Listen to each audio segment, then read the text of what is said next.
Joining the show today is one of us through and through, from White Bear Lake High School to Minnesota State. Then a few years with your Minnesota Wild to round out his playing career. And now, what is it? Your sixth season on the broadcast, plus co-hosting Wild on Seventh podcast. Everything, man. Ryan Carter. Appreciate you jumping on, man. Yeah, hey Scott, thanks for having me. Joe, good to see you.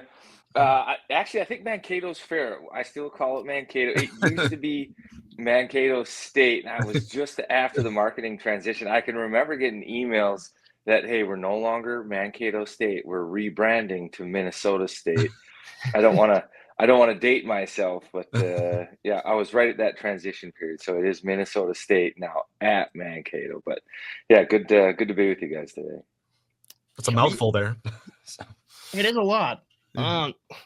We usually open with an obscure question, loosen up guests, whatever. Same one every time. But we've actually got a fan question we got to open with here today. Loyal listener Spoke Z wants to know the secrets to maintaining a perfect head of hair, not a single strand of hair out of place. Yeah, our buddy Spoke, he's pretty good at tagging me on Twitter or wherever else it is and letting me know that he enjoys the hairstyle over the day. I actually think it started when I had the mullet, and yeah. I think that just was, I wasn't getting a haircut during COVID, and the hair got long, and it's like, man, you work through, or you live through that awkward length of hair where it's like you can't do anything with it, and you get to a spot where it's longer, and now you can maybe do something with it. It's hard to just all of a sudden cut it off. So I was like, I gotta save some of this. So left the part in the back. Spoke Z caught his attention, but I don't know. My hair's not really versatile. It's rather straight actually, and it's not easily trained either. So good thing is where it falls now is where it stays. But yeah, the other secret, oddly, I'll catch some heat for this. The product that I use in my hair is just hand lotion. I don't use anything else. So I'll get out of the shower and yeah, it's just whatever's around. It's like I put it on my hands and I'll put it in my hair and then boom. And that started in my playing days, because if I would have gel or hairspray, it would go on the front of your helmet and then it would run down your face from time to time. So I was like, this is terrible. I'd rather just have, and lotion was already on my face or on my hands or whatever. So it was like, this works. So that's kind of how it started. That's crazy. And how important is just the hair routine in general if you're actually going to work with a guy like John King? Well, yeah. He certainly pays attention to hair. He appreciates good hair. But yeah, no. Again, for me, ironically, the hair it's pretty simple. It's get out of the shower, a little hand lotion, toss it over. But sadly, today I've got it hidden beneath a White Bear Lake hockey hat. But yeah, it's not that rigorous. The only other downside is I've gotten gray early. I think I started graying around 22, 23 years old. I think that's in my family too, but whenever I complain about that, there are a handful of people that remind me it's rather good to have gray hair versus no hair at all. So take what's given and be happy about that. So absolutely. As you can tell, the name of our podcast is Fellowship of the Rink, Lord of the Rings fans here. I wasn't sure if you have a nerd itch or fandom or movie series or anything like that that's kind of your go-to, or is your kind of off the ice kind of quirky thing you're being a beekeeper, which I've heard is a big deal for you? Yeah, I do like the movies like Lord of the Rings, some of those kind of more fantasy ones. I'll get into those.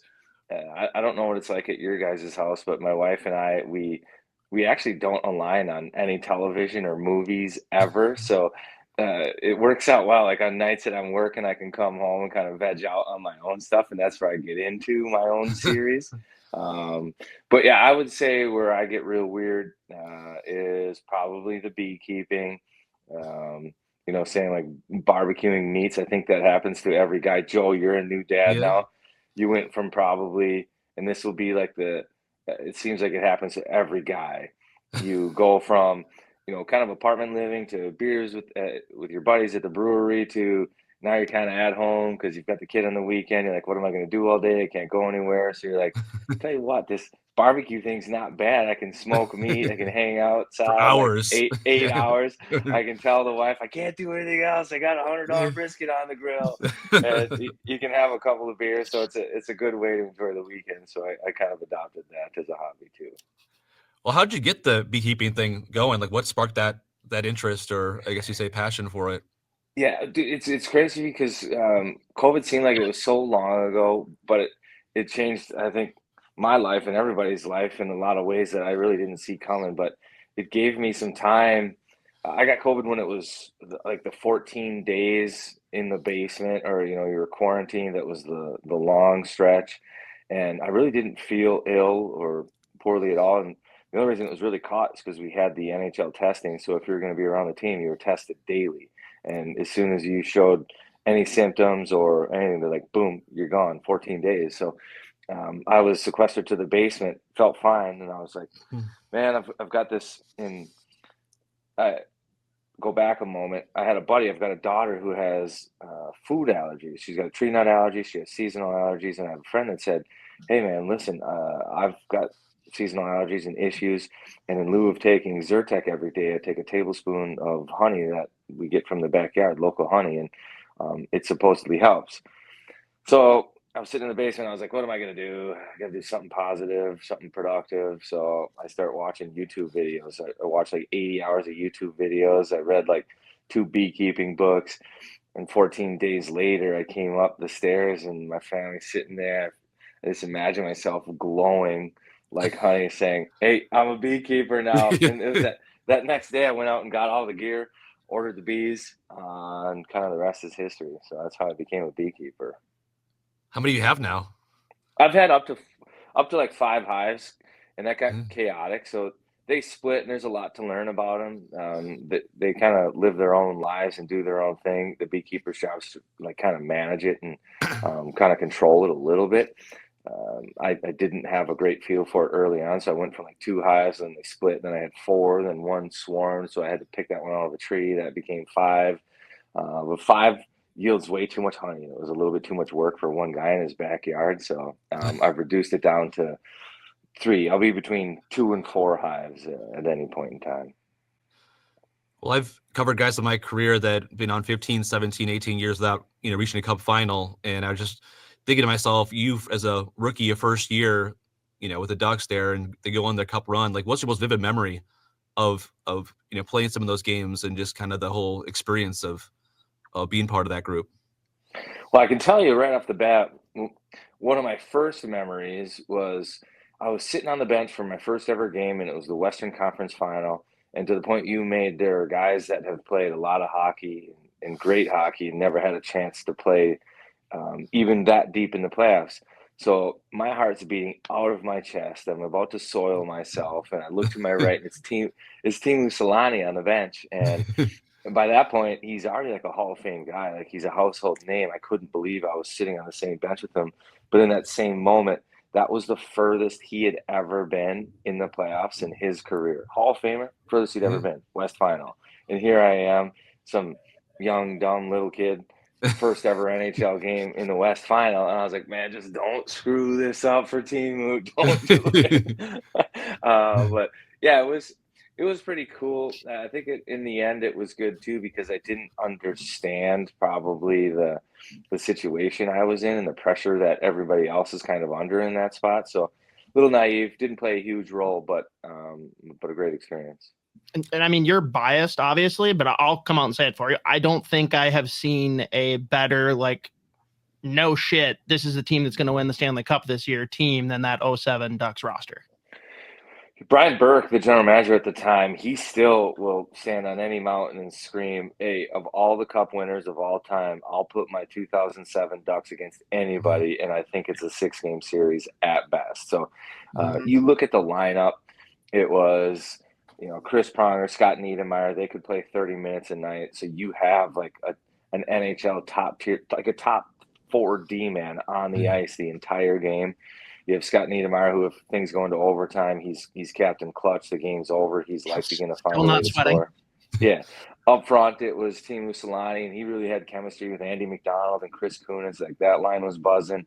And then I think the line that really put them over the top was Getzlaf, Perry, Penner. That it was kind of at the beginning of the salary cap era where you needed some of these guys on entry level deals. So they were young, they were proving themselves, and that was really probably the top line, but they were hidden as the second line. And then when you think about how the game used to be played, it was you've got your top line, your second line, then a checking line, which I don't think teams are really set up like that anymore. And what the Ducks had there was the best checking line, and they played more minutes than anybody else. So think three Eriksson X and Niedermeyer, Moen, and Sammy Paulson. Three of those guys on the ice all the time. You put them out against anybody, and they just shut them right down. So skill guys would go out, they'd score their couple goals a game. Nobody else would score because you got Pronger, Niedermeyer, Bolshman, O'Donnell. You could go down the list. And then in net, you had J.S. Jaguar. So at every level, it was just stacked. What was your cup day like? What was your moment like with that? Well, again, everything happened so fast. So I played my first game in the West Final. A couple weeks later, you're winning a Stanley Cup. And then I think I was early in the tour, so I had it like June. So it was before July 1 that I have the Stanley Cup. So everything kind of came together fast, and I didn't know what to do, but I was like, man, I should just try to share this with as many people as possible. So, which turned out to be the right decision. Brought it home to White Bear Lake, and we had it at the rink here. A ton of people showed up for it.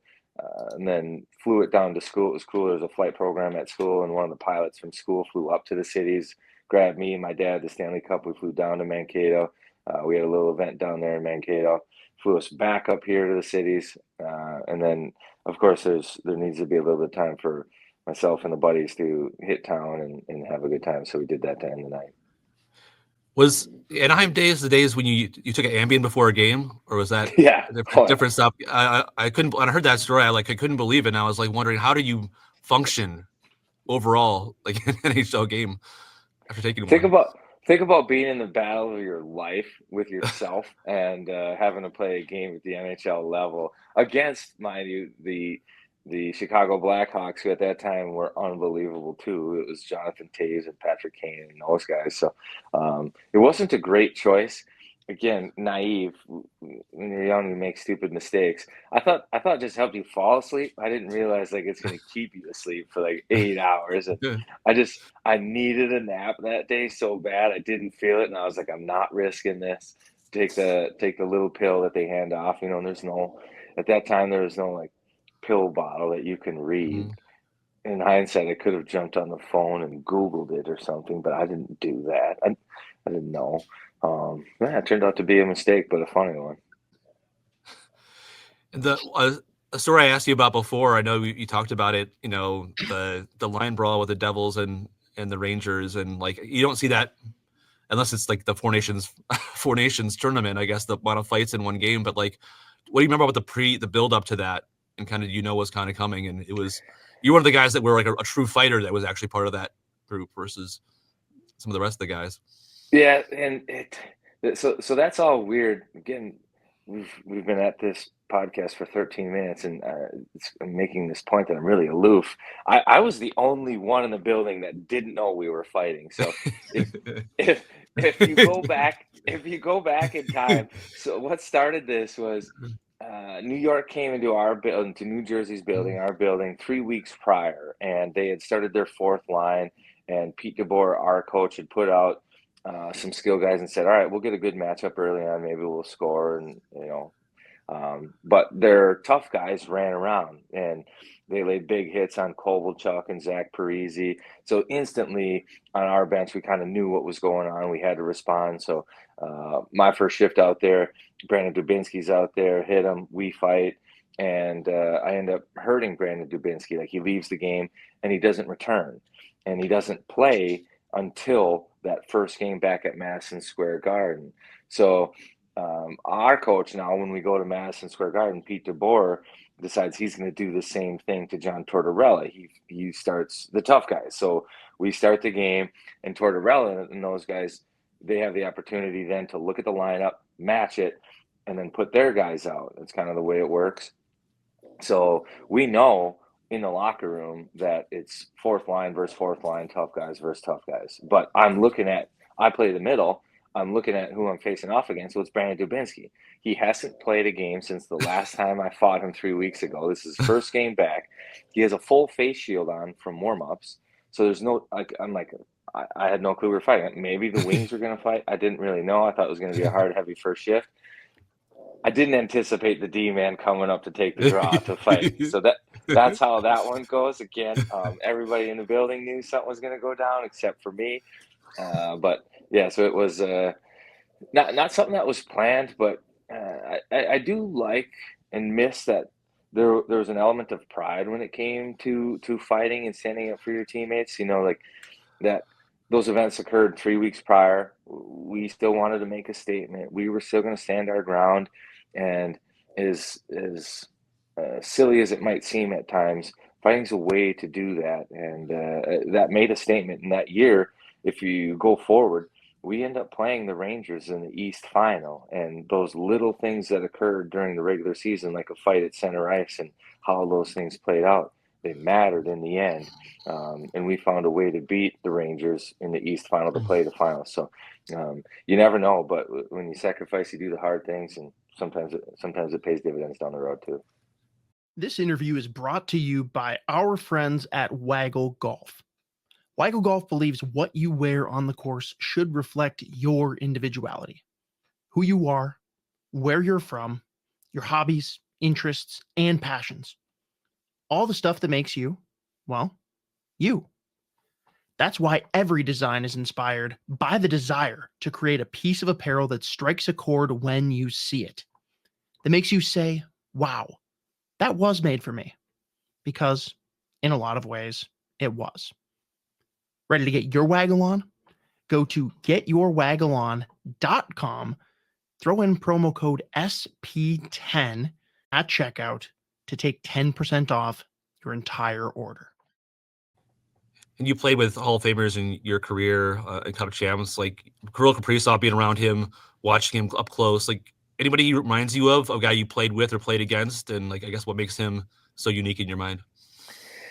Yeah, he's a little different because there's not a lot of players that are comparable to him. Like he's a difference maker that doesn't like beat you one-on-one. I play with guys that are great one-on-one. Like Ilya Kovalchuk can beat you. He's a sniper, and I do think that Kaprizov has elements of Kovalchuk's game within him. Good shooter, can score from any angle. And Ilya Kovalchuk was known as a goal scorer, but he was also a great setup guy, good passer, 2-on-1s. If there's a pass there, Kovalchuk's making it. I think Kaprizov's the same. But what differentiates Kaprizov is his like willingness to go out on the walls and to win battles and to compete that way. And I'm not taking anything away from a guy like Ilya Kovalchuk or any of these other superstars when it comes to compete, but I think Kaprizov's game is just a little bit more well-rounded than any other superstar that I've been around or that I've seen. And again, I just appreciate the fact that he doesn't play the game one-on-one. He uses his teammates. He's deceptive, but he's smart. He can finish. It's incredible, his skill set and what he can do, and almost at the same time what he can't do. It's very minimal what he can't do out there on the ice. Yeah, and speaking of Kaprizov, how crazy is it that it took Matt Boldy 32 extra games to tie his team-leading 23 goals? Yeah, exactly. I know that was surprising. And on our podcast, we had kind of had a countdown on how long it was going to take somebody to pass Kirill Kaprizov for leading the team in points on the year. And it was week after week after week. We're like, Kirill's still leading, and to build that big of a gap, it's like it's different but similar to plus minus. Like you look at the plus minus stat, it doesn't really matter if there's a variance of plus 10 to minus 10. You're kind of right in the range. What matters is when you see like outliers where guys are plus 40 and the next guy's like plus 10, or you've got a guy that's minus 30 and the next worst guy is minus 10 or something. It's the outliers. And those outliers, they're doing something that's different. And sometimes you can't always pinpoint it with the naked eye, but they're just different. And that's what Kirill is offensively. You almost can't pinpoint what he's doing on any given night to to get that big of a cushion with points and with goals, and to be that efficient and that productive, but he is. And I think on a nightly basis, he'll play a couple extra shifts with, the fourth line, third line. But for the most part, he's playing with Zuccarello, Rossi, Eck, whomever it might be. And he's still, ripping up the point production line and building a gap for himself. It's like, how does he do that? I don't know, but it's something special, and there's something that he's doing that is special, that allows him to build such a point gap there. But amazing how he does it. For sure. And I know we're coming up on time we had talked about. We do have a sponsor question that we always end on. A couple more wild topics too, if you have time. If not, we can jump right to that. Yeah, whatever. I got time. Okay, awesome. Well, this one's a little bit more obscure, but who's going to struggle more when Riley Heidt and Hunter Haight are both in St. Paul? You or LaPana? I think good question. The haters. I think it's going to be LaPanta a little bit.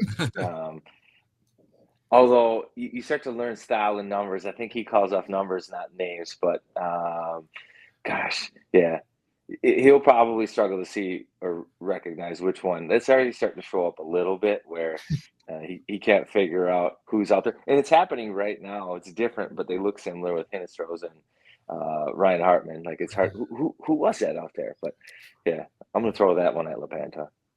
There, that's fun. I like that. It feels weird to say if, based on how the season started and still seeing a little bit of a point cushion, but I think it's fair to say if the Wild make the playoffs at this point.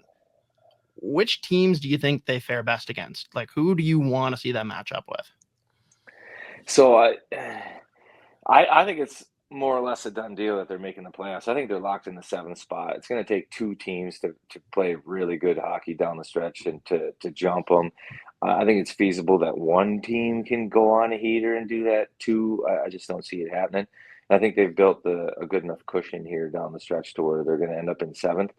But who do they play well against? Ironically, and even throughout this stretch without Kaprizov, they've played better against better teams. They've for whatever reason struggled against unpredictable teams. So Utah, even a team like Seattle last night, they outshot them.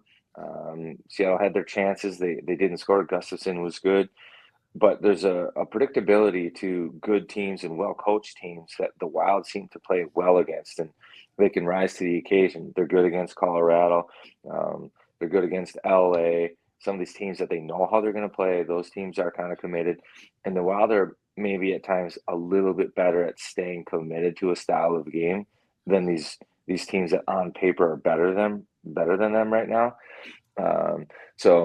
But they're not going to get an opportunity to play one of those wild card kind of teams, so to speak. So they're going to have to go against, and it's really looking like it's maybe Dallas if they can catch Colorado. I don't think that they're going to be able to chase down Dallas and get the 2 spot. But maybe they can chase down Colorado to get the 3 spot, have to face Dallas. And then if they're stuck in 7th, then they're moving out to the Pacific most likely, because I don't think anybody's catching Winnipeg. So that's all of a sudden Vegas. Yeah, Vegas and Edmonton. I want Edmonton. LA's right there. Yeah, you want Edmonton, but you only want Edmonton if Brodeen's good. And right. I think everybody's confident now because he's on the ice, he's skating, that he's going to come back, and he's one of those guys where when he hits the ice, it's like game 30. It doesn't matter if it's the first day of training camp or after a long layoff. Like, he doesn't miss a beat. He's the same guy on the ice all the time. But Edmonton is a team that over the last couple of years, they haven't looked on paper like they're a playoff team. But when you have the world's best player and maybe 2 of the best 5 up front, they can be difference makers. While they've shown, though, that they can make those guys struggle and get frustrated.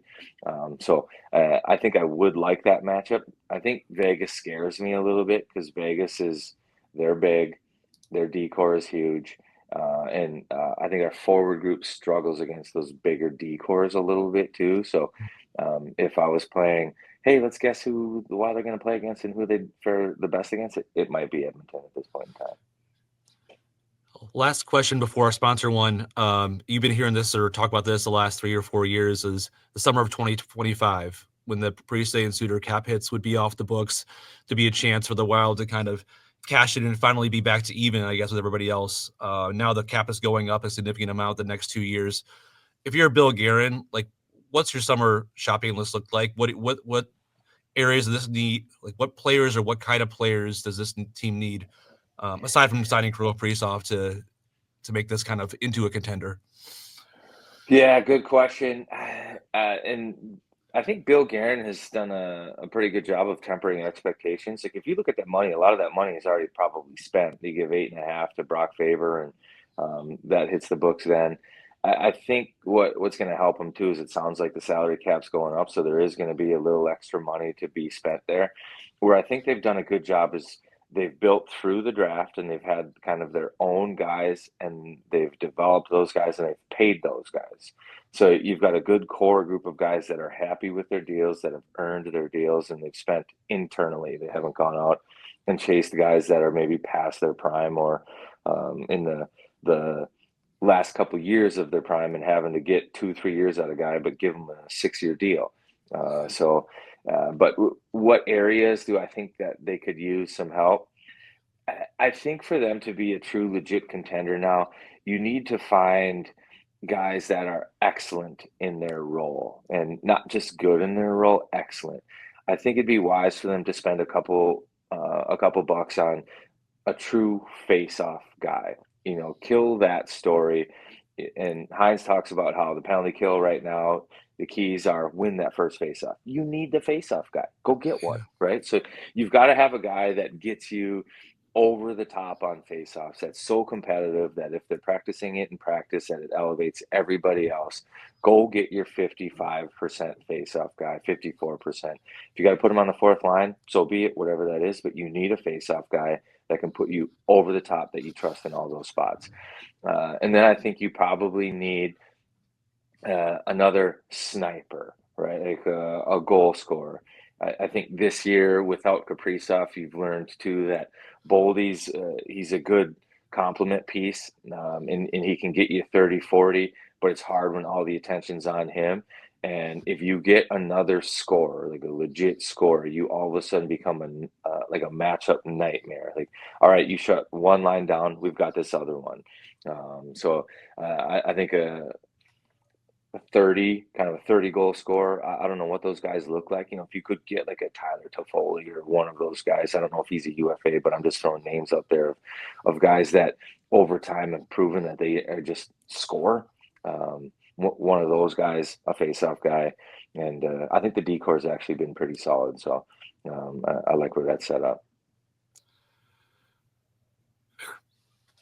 Nice. Brock Besser is out there too, potentially, but who could score. But I don't know. See. According to his GM, he's not worth anything. So that was crazy. I can't believe he said that. Well, I know that's like a negotiation tactic, but that one, that's where like you kind of skip the small talk and you go right for it. Like usually when, I don't know, it's like I consider this when you're chirping, like you start with a pretty benign chirp and then it escalates to where it gets pretty serious, right? But you have to go through all those steps back and forth before you can hit the jugular, and I don't know, but it seemed like that one went straight for the jugular, unprovoked too, like right there. It didn't make sense. Yeah, uncalled for. Soft lead, and then to our final question here, Cards. How's the golf game? Oh, well, we'll see. My last year, I think it ended all right. I played one tournament at Stone Ridge with a friend, a member guest, and we did okay, not great last year, but it's always up and down. I've got the bad back now, so at any given point in time, I might go down, tie my shoes, come up, and be crooked for the next couple of weeks. So I'm always fearful on the golf course. One wrong swing, and all of a sudden I'll look like I've got scoliosis for a month or something. But it's up and down because of that. Never as consistent as I'd like it to be, but I still enjoy getting outside and playing. Yeah, that's fair. Well, we end every interview with our Waggle golf question. Everybody go to getyourwaggleon.com, throw in promo code SP10 to take 10% off your entire order. Quarter zips, polos, hats, you name it. Carts, if you could pick 3 people, dead or alive, celebrity, athlete, doesn't matter, round out your dream golf foursome going out for a day, and bonus points if you want to throw out a course. Yeah, geez, good question. I don't have a course on the top of my head. I haven't played Pebble Beach, so I think I would love that one. I just watched the. Actually, you know what? I take that back. Augusta, because you can't get on it. And I've been there. I've gone to the Masters. It's fun. It's Augusta. I take that back.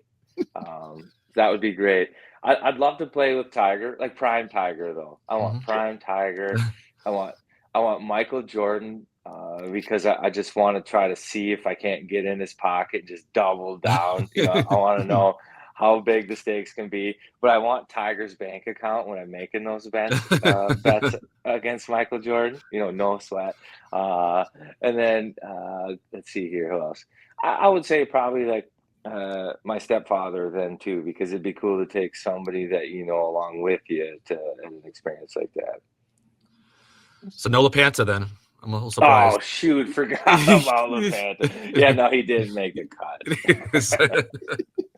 Oh man, who's in your cart and who's in the stepdads? Oh, good question. I think I'm taking Michael Jordan. I do love Tiger Woods, but I'd love to bend the ear of Michael Jordan and just see what he's all about.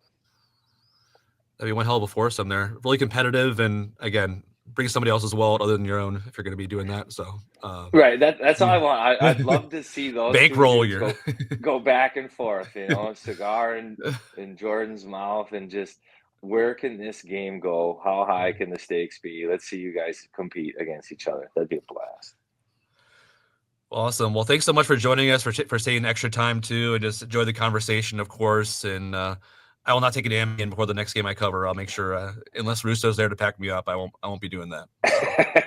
Yeah, well, if you do, just make sure you let me know, because I'm going to watch every second of it. So. and now tape that.